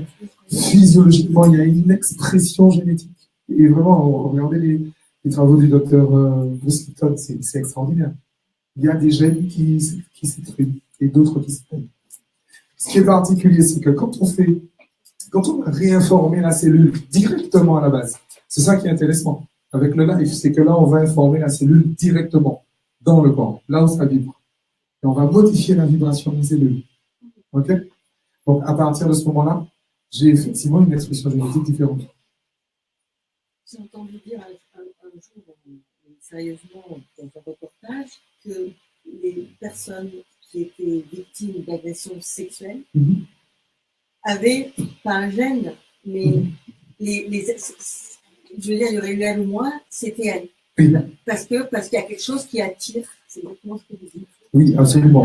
Absolument. Alors, pour les personnes qui nous regardent sur Facebook et qui n'ont pas entendu, il y a effectivement des études qui ont été menées qui montraient qu'il y a une expression génétique, par exemple, sur les femmes violées. Effectivement, il y a des expressions génétiques communes. C'est un domaine que je connais bien parce que j'en ai fait pendant un an, j'ai fait que ça, en 2010. Effectivement, il y a un truc, et d'ailleurs, on a fait une étude auprès de tueurs en série, en fait. Et on leur a montré à l'aveugle, et même en double aveugle, on leur montre des photos de personnes. Et on leur dit, en fait, dans l'histoire, là, laquelle tu aurais violé? Et ça tombe systématiquement sur quelqu'un qui s'est fait violer. Systématiquement. Sur quelqu'un qui s'est effectivement fait violer. Systématiquement. Il y a une résonance, justement, là-dessus. Il y a vraiment une résonance.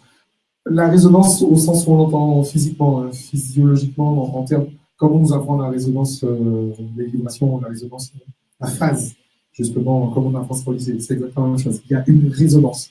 Il y a des fréquences qui se rencontrent. L'une de mes grosses spécialités, c'est les relations toxiques. Il y a des personnes qui sont propres à nous. Il y a, dans le schéma de la perversion narcissique, vous avez effectivement des personnes qui seront forcément attirées vers d'autres. Et j'ai vécu moi-même des expériences comme celle-là. C'est-à-dire que, heureusement encore que je me contrôle, mais j'ai eu une collègue à l'époque. Un jour, je la raccompagne en fait chez elle et j'ai eu envie de la frapper. J'ai eu envie de la frapper. Mais vraiment, de la frapper. Elle m'a rien fait. En plus, une nana que j'adore, une super sympa.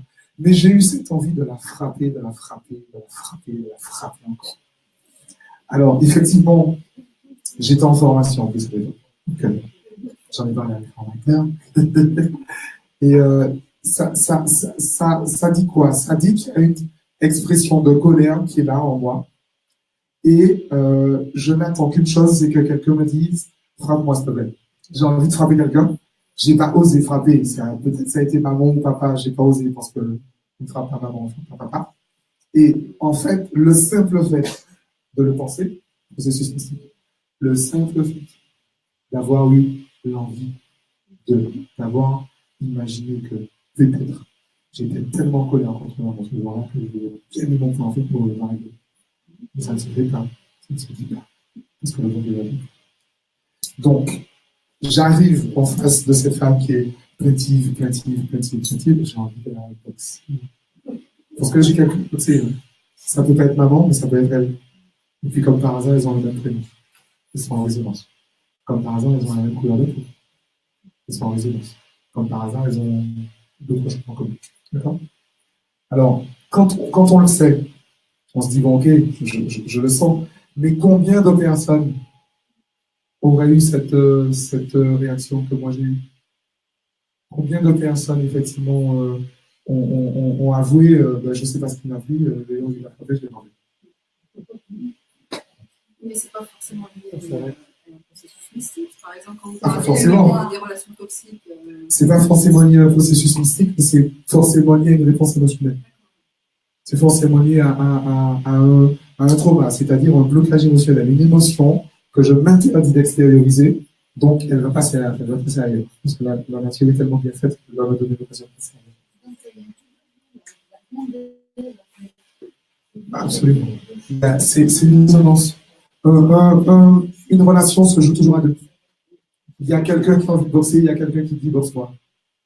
Comme je dis aux personnes que j'accompagne, si tu continues à te prendre pour une serpillière, je viendrai te marcher dessus. Parce qu'une serpillière, ça sert à ça. C'est dans l'ordre naturel des choses. Une serpillière se fasse fouler au pied. On a inventé pour ça. Non. Maintenant, le jour où je me rétablis dans l'estime de soi,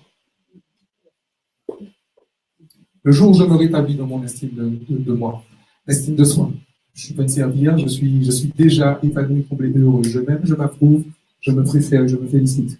C'est-à-dire que, on n'a pas parlé des neurones miroirs, mais on sait que les cerveaux communiquent entre eux avant que les gens dessous se rencontrent. Donc, ça veut dire que j'ai dans un cerveau qui dit j'ai envie de boxer quelqu'un, et j'ai un autre cerveau qui dit j'ai envie que quelqu'un me boxe. Pourquoi? Parce que je mérite justement qu'on me boxe. C'est une croyance. D'accord? Donc forcément, les gens vont se rencontrer. Parce que la nature est tellement bien faite que le bourreau va rencontrer sa victime. Forcément. Le PN va rencontrer sa victime. Et il va lui faire dessus. Ok? Donc dans l'histoire, on n'a toujours pas fait la démo. Donc comment ça se passe un live? Une séance de live, ça se passe comme ça.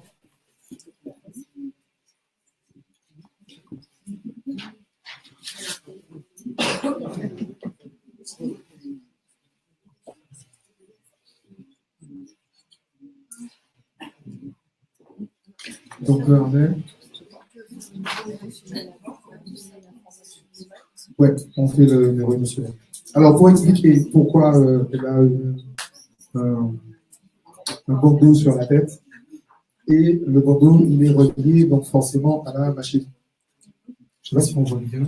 Oui, on voit bien. Excusez-moi. C'est moi. Quand je vais le dire comme ça, on nettoie notre cellule qui ne va pas. Automatiquement, si on l'a légué à notre enfant, on nettoie aussi sa nourriture. De toute évidence. De toute évidence. Même si elle ne l'a pas nettoyé elle-même. Complètement. Ascendant Dans les deux sens. Intrication quantique, ça fonctionne dans les deux sens. Alors, pour les personnes qui sont sur Internet et qui n'ont pas entendu, si effectivement je résous un conflit dans ma cellule, j'ai forcément résolu le conflit dans la cellule de mes ascendants et de mes descendants. Forcément, par intrication quantique. Ok? Forcément. Toujours. D'où l'intérêt, justement, pour nos enfants, ce serait bien que, justement, on règle nos conflits internes, histoire de ne pas leur refiler le bébé. Ça est sympathique pour eux. Merci. Mais ça marche aussi dans l'autre sens. C'est-à-dire, moi, si je vais le faire, je vais régler les problèmes de ma mère. Complètement. Ascendant, descendance. Complètement. Et en fait, c'est là qu'on va arriver à une certaine résilience. Si, par exemple, il y a toutes des mémoires, toutes les femmes dans ma famille sont allergiques à la poussière. je prends ça comme ça parce que je vais pas prendre encore le cas des machins, ou des asthmatiques chroniques. Certainement que si je résous le conflit qui provoque chez moi cet asthme-là, eh bien, comme par hasard, maman, elle n'a plus de crise d'asthme. Comme par hasard. Normal. Puisque, en fait, on est en train de... Si il s'agit... Alors, attention. Si il s'agit de conflit... On est d'accord. Si on est bien sur cette mémoire dont la crise d'asthme est une compensation symbolique, si je résous le conflit, je résous le conflit de maman, de grand-maman et de mes enfants et de mes arrière-enfants. Quand c'est fait, c'est fait. D'accord. Comment on peut être sûr de mettre le doigt sur son problème? Ben, par le résultat. Tout simplement, comment est-ce qu'on est sûr qu'on a résolu le conflit? Ben, j'ai plus de crise d'asthme. Comment est-ce qu'on est sûr d'avoir résolu le traumatisme? Ben, j'ai plus peur des chiens. Comment est-ce qu'on est sûr d'avoir résolu l'addiction? Ben, je ne fume plus et j'en ai même plus envie. Tout simplement. Autant c'est le comportement qui va révéler qu'il y a effectivement un conflit, autant c'est la réaction comportement qui va révéler qu'il n'y est plus. Je ne sais pas comment ça se passe. Mais bon, quelquefois, on peut être serpillière sans se rendre compte qu'on est serpillière. Ah, mais je parle au niveau uniquement inconscient. En général, quand on est serpillière, on se pas bien se mentir. Je veux dire, toutes les personnes qui sont dans une relation toxique en souffrent. La souffrance, ça sert à ça. La souffrance, ça sert à ça. La souffrance est là pour me dire, il y a un souci, un truc que tu fais pas. Et si je ne souffre plus, alors, si je ne souffre plus en dehors du Lexomil et du Sodexo, si je ne souffre plus, hein, on est d'accord. Pas si je ne ressens plus la souffrance, c'est pas pareil. Mais si je ne souffre plus, c'est que effectivement le conflit est résolu. De toute façon. Et je serai dans une relation complètement saine. Donc la machine, quand elle cherche, elle scanne tous les dossiers. Elle scanne toutes les fréquences. Et les fréquences, il y a 7000 points de diagnostic par rapport à cette machine. Et effectivement, la machine va dire là où ça pêche. Et en fait, va faire un scoring finalement de ce qui est important à traiter. Parce qu'il y a 7000 points. Et s'il y a 2356 points à traiter, autant qu'on traite ce qui a le plus important avant. Et la machine va faire un scoring. Oui. Alors, la machine fait un scoring, mais après, le praticien est là, et puis il y a un échange entre les deux, et on dit, voilà, on fait quoi? Qu'est-ce qu'on a là? Oh, c'est quoi ça?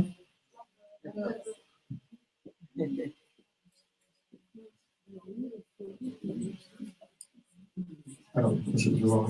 Là, j'ai Dans ces tableaux, dans ce genre de tableau, on lit les chiffres. Sachant qu'on travaille toujours en pourcentage, donc la moyenne du pourcentage, c'est 50. À 50, on est content. En dessous de 50, à 37, 20, tout ça, c'est bon. Là, la peur est à 77, donc elle n'est pas très élevée. Le programme est fait d'une manière à bloquer les 3 premiers chiffres pour qu'on puisse les traiter en même temps. Donc, il y a la peur, l'impulsivité et la joie, mais surtout ce qui ressort dans ce profil, c'est l'anxiété. Est-ce que vous êtes anxieuse? Et il y a l'anxiété et l'hésitation. Certainement, vous avez un choix à faire et vous êtes en hésitation. Et probablement un tout petit peu la peur, mais je ne la mettrai pas en lumière. Quant à la jalousie, ça peut être elle qui est jalouse de quelque chose ou quelqu'un qui est jaloux d'elle, hein, puisque tout est attrité, puisque on est tout et tout. Donc, la jalousie, elle peut s'interpréter de cette manière-là. Pour ceux qui ont le live, on est en train de revoir aussi les termes. Parce que délire, c'est pas tout à fait délire. Hein. Je pense pas que ce soit délire, mais c'est un peu. C'est un choix qu'on n'a pas. Enfin, c'est un terme qui ne convient pas, donc il va être corrigé. Et pareil pour la convoitise, on va voir ça. Sinon, en partant du principe de 50%, 36, 23, elle a que des chiffres, c'est une personne très équilibrée que nous avons en face de nous. Elle a de l'anxiété, certainement, elle doit franchir un pas pour il y a une hésitation sur quelque chose. Est-ce que c'est vrai? C'est ça? Alors, on peut traiter là tout de suite, comme ça, en traitant les 3 premiers. Vous poursuivez avec une seule minute, hein, parce que On va traiter les trois qui sortent. Je voulais traiter peut-être l'anxiété, ce qui était le plus important. Alors peut-être que tu peux expliquer ce qui se passe justement pendant 7 minutes pour les personnes. Pendant cette minute-là, les trois premiers items, la peur, l'impulsivité et la joie, vont être traités successivement. Et on va avoir la rectification en haut, donc vous voyez rectifier à 28%. Qu'est-ce que c'est la rectification? En fait, on ne change pas la valeur qui est là pour lui redonner une autre valeur. Celle-là, elle reste, elle est fixe. C'est la valeur de départ et c'est la valeur qu'elle a aujourd'hui, maintenant. Et on va lui donner de l'information et c'est à combien son cerveau va entendre l'information. Et le pourcentage est là-haut. Il entend à 28, il entend à 90. Il faut qu'il entende à 85. Quand il arrive, bon, à 80, on serait déjà satisfait. Mais quand il entend l'information jusqu'à 85%, c'est qu'il a reçu l'information et après, il n'a plus qu'à faire son métabolisme. C'est-à-dire qu'il n'a plus qu'à se remettre, lui, dans la bonne fréquence. Donc là, c'est 24 derniers. Donc, on rééquilibre jusqu'à ce qu'on ait les 85 sur les trois items. On ne va pas faire ça rapidement. Et par contre, on va traiter le dernier parce que c'est le chiffre le plus bas. Mais en séance, on a également l'hésitation et la jalousie, et toujours en rapport avec la personne. Et en discutant avec elle, là, on dévoile. Souvent, quand j'ai des vitres qui sont complètement fermées, enfin, les vitres fermées, c'est la personne qui dit « Ah, j'avais envie, il n'y a rien. » C'est pas grave, mais non, mais de toute façon, je suis venue parce que j'ai mal aux épaules, j'ai mal à la gorge, et moi, moi, c'est la peine, hein, c'est la machine qui dit. Au bout d'un moment, elle me dit « Comment vous savez ça ?» Tu l'as vécu. Ouais, c'est la magie.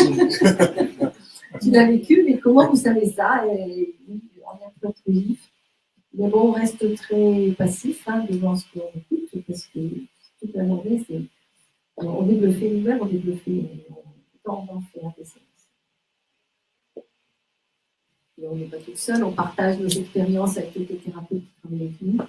Et c'est très enrichissant parce qu'on se dit qu'est-ce que tu as fait toi? Et alors à chaque fois, on a l'information, c'est vraiment très, très, très enrichissant. Alors vous voyez, l'anxiété, elle est très présente et son esprit ne veut pas l'entendre, enfin son cerveau ne veut pas l'entendre. Elle reste à 45. Donc on relance la machine ainsi jusqu'à ce que son cerveau ait compris, et il va le remettre en action. Et logiquement, elle va peut-être elle va me dire, mais moi, il ne m'a rien arrivé, et puis elle va me dire, même, mais moi, je n'ai jamais été anxieuse, et de toute façon, je n'ai jamais eu peur de rien. Donc c'est que tout va bien. Généralement, ce n'est pas les personnes elles-mêmes qui, surtout en émotionnel, c'est très très difficile de voir son progrès soi-même, c'est l'entourage. L'entourage qui dit, écoutez, moi, ça ne m'a rien fait. Alors mon mari me trouve transformée. Voilà. C'est parfait, c'est le mari me trouve transformée. Et inversement, il y a un monsieur qui avait refusé de venir, et puis c'est le genre militaire à la retraite. Ah, je ne viendrai pas. Et puis un jour, il vient, il dit, je prends rendez-vous parce que je veux venir faire une séance. Bon, c'est très surpris. Il dit, mais quand je vois ma femme, quand elle revient de chez vous, elle est tellement changée. Et j'ai envie de voir ce que vous lui faites. Donc voilà, et maintenant, c'est le fidèle parmi les c'est vrai. Voilà. 98, son corps a entendu le feedback, il a entendu l'information, il a entendu la vibration. Donc maintenant, il va mettre en état, il va travailler pour lui redonner confiance et enlever l'anxiété. Et ensuite, une fois qu'on a fait ça, on passe sur l'émotionnel et on va travailler sur les... Parce que peut-être elle est anxieuse parce qu'elle ne sait pas quelle est la direction prendre de vie en ce moment. Ou est-ce que vous pouvez dire devant tout le monde parce que c'est particulier. C'est vraiment l'émotionnel, on le travaille en privé. C'est rare que souvent les gens rentrent par deux. Est-ce que je peux être avec ma femme? Est-ce que je peux aller avec mon mari? Non. L'émotionnel se traite en privé. C'est B2B, c'est pas 50 personnes dans la salle. Donc là, je me permets de vous demander, est-ce que vous pouvez le dire quand vous êtes anxieux en ce moment ou non? Alors, mon épouse est brésilienne, donc elle comprend à 70% le français, mais elle n'arrive pas encore à l'exprimer, je dirais, de manière correcte. Alors, d'où son anxiété et peut-être son inquiétude à s'exprimer et à entrer dans un climat social. Donc, on peut faire un conflit de climat social. Il y a l'estime de soi aussi. On peut faire dans les relations, et on peut aller. Donc, par rapport à pour les personnes qui nous regardent en direct, on peut décider, et c'est là où justement le rôle du praticien est important, et dans l'échange avec la personne, on va choisir le conflit justement à régler. Donc, par exemple, on peut être dans un conflit social par rapport à l'intégration, on peut être dans un conflit, en fait, tu dis quoi social. Ok. Donc, conflit social, et donc on va... Conflit social, parce que je choisis le conflit social, puisque c'est la difficulté d'être en société et à pouvoir s'exprimer avec les autres.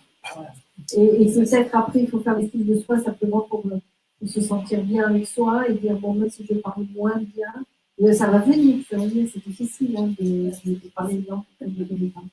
Même si on l'a choisi par amour, c'est pas évident. Donc, on lance le traitement sur le conflit, puisqu'on a choisi de régler le conflit social, et on va voir comment, à quel point, donc la machine informe la cellule, mais c'est du feedback. Donc, la machine saura à combien la cellule a répondu, a raisonné avec l'information, la nouvelle information qui a été envoyée. Et voilà, et c'est pendant ce temps-là, on peut aller chercher là-dedans. Qu'est-ce qu'on peut lui faire d'autre dans les processus? Et c'est là qu'effectivement, donc on a tout un tableau effectivement de processus qu'on peut traiter. Alors sur le chiffre, rectifier, voilà. La rectification ici, on est à 2%. Donc on est vraiment dans une difficulté effectivement sociale, due effectivement à la question de la langue, mais justement on est vraiment, ça prouve bien qu'on est dans une question de justement dans une question sociale, dans un conflit social. Encore une fois, un conflit social, ça correspond à une vibration particulière, une fréquence particulière, que alors un cerveau, c'est pas, vous pouvez lui parler, vous pouvez danser devant ce que vous voulez. Le principe, c'est d'informer la cellule. Donc, on peut informer la cellule de plusieurs façons. Par l'hypnose, par la fréquence, ou par ce que, en psychologie énergétique, on appelle le super-apprentissage. Donc, le principe est vraiment le même. C'est pas un raisonnement. Ça ne sert à rien de lui dire, mais tu sais, en faisant ça, tu vas pouvoir te faire des amis. Et puis, tu sais, même si, avec ton accent, effectivement, brésilien, c'est tellement mignon quand tu fais des fautes, etc., etc. On peut lui dire plein de choses au niveau cognitif, sans qu'on n'a pas informé, sans qu'on n'a pas mis, justement, un ressenti positif, un ressenti agréable sur l'information, le conflit, et bien, effectivement, on a mis. Et donc là, sans lui parler, puisque la machine envoie la fréquence, on est passé de 2 à 53. Voilà. Et dans le traitement, on va relancer jusqu'à arriver à 85, jusqu'à dépasser 85. Et peut-être en termes de processus, je serais assez tenté de partir sur un processus comportemental, justement de changement de comportement, ou encore un processus de soi. Donc, moi, je suis un grand adepte de l'estime de soi. Je serais assez tenté de partir sur un processus de soi, qui peut être une stimulation d'apprentissage, pourquoi pas, mais qui peut être une stimulation de l'éveil de conscience. La stimulation de l'éveil de conscience, pourquoi? Parce que en prenant conscience de soi, si je prends conscience justement de mon soi, du coup, mon interaction sera forcément impactée avec l'autre. Et là, on monte à 96. Pourquoi? Parce que déjà, non seulement la machine l'informe, mais en plus, on est en train de dire des choses. Même si Même si, d'un point de vue cognitif, peut-être que j'emploie des mots qu'elle ne comprend pas, mais la vibration du mot reste la même vibration, quelle que soit la langue. Et ça, les enfants le savent très bien, puisque les enfants, on sait que les enfants comprennent toutes les langues jusqu'à 3 ans. Parce que, et au niveau θ, j'ai une collègue qui est praticienne en θ healing, qui me dit qu'en état θ, elle comprend toutes les langues. Je lui dis, elle me l'a dit, si elle ne parle pas français, elle parle espagnol. Moi aussi, mais je ne parle pas en français. Quand elle est en état θ, elle me comprend. Et on a des conversations qui sont assez particulières parce que je lui parle en français. Je me réponds en espagnol. Ok? Elle n'a jamais appris le français. Alors, j'ai mis stimulation d'apprentissage. Parce qu'elle était là aussi, peut-être. Oui. Faire l'éveil de conscience. Oui, effectivement, oui, comme je disais, dans le processus comportemental, dans le processus de soi. processus de soi, oui. Oui, stimulation d'apprentissage, oui, je l'ai dit tout à l'heure. Bon, effectivement, processus de soi, important. On a parlé d'éducation au début. Si j'ai une image de soi, si j'ai une conscience de soi, quel est le rapport avec l'apprentissage? C'est que justement, je sais que je peux apprendre. Je suis suffisamment, c'est pour ça qu'il y a un processus de soi, je suis suffisamment, qui je suis suffit pour apprendre. Je ne suis pas trop bête pour apprendre. Je suis suffisamment, je suffis pour. Ok? Je suis très d'accord avec ces gens qui disent que toutes les peurs de l'être humain sont basées sur 2 items. La peur de ne pas suffire et la peur d'être relevé. Okay? De ne pas suffire, de ne pas être assez, la peur de ne pas suffire et la peur d'être rejeté. Quand vous regardez bien, toutes les peurs au niveau social sont sur ça. La peur de ne pas suffire. Je ne suis pas assez intelligent pour apprendre, pour retenir. Je ne suis pas assez ci, je ne suis pas assez ça. Conflit de valorisation, des estimes de soi, etc. Toujours.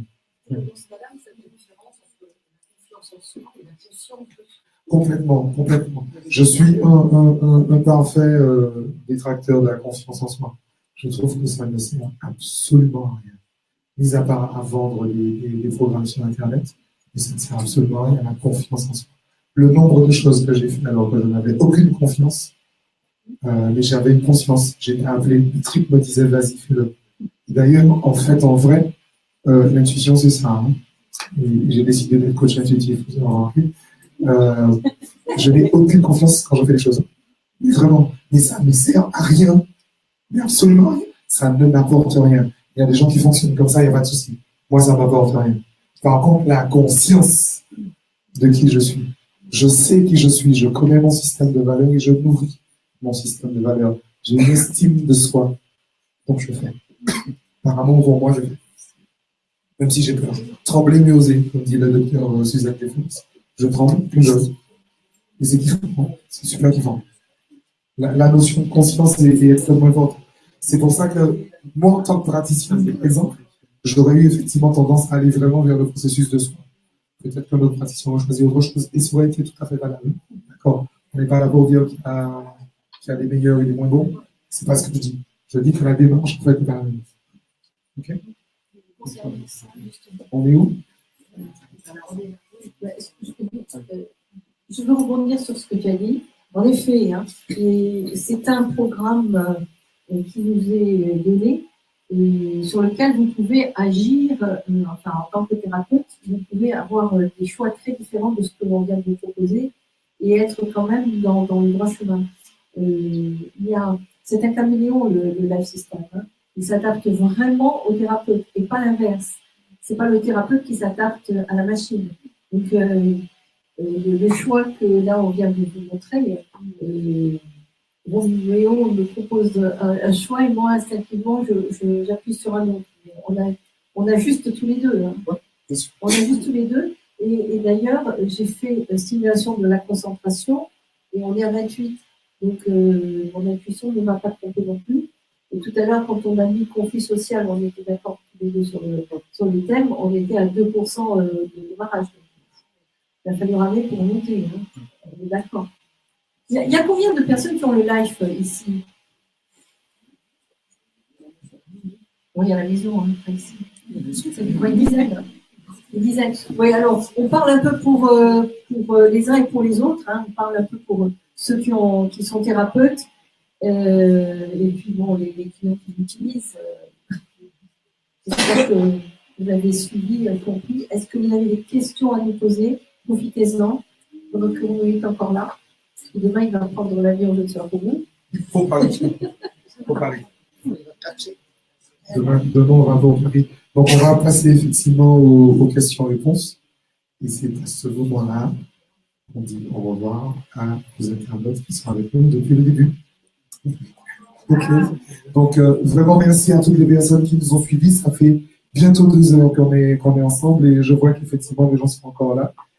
Faut croire que c'est petit moment. Monsieur Laposta, venez avec nous. Alors, oui, justement, on va présenter Claude Jean Laposta avec le micro et devant la caméra. C'est la rançon de la gloire. Hein. Bonsoir à tous. Nous avons terminé donc cette émission retransmise en direct. Il nous a fait un grand plaisir d'accueillir ce convent. Et donc merci à vous tous aussi de nous suivre. Et à très bientôt pour les prochaines séances. Merci.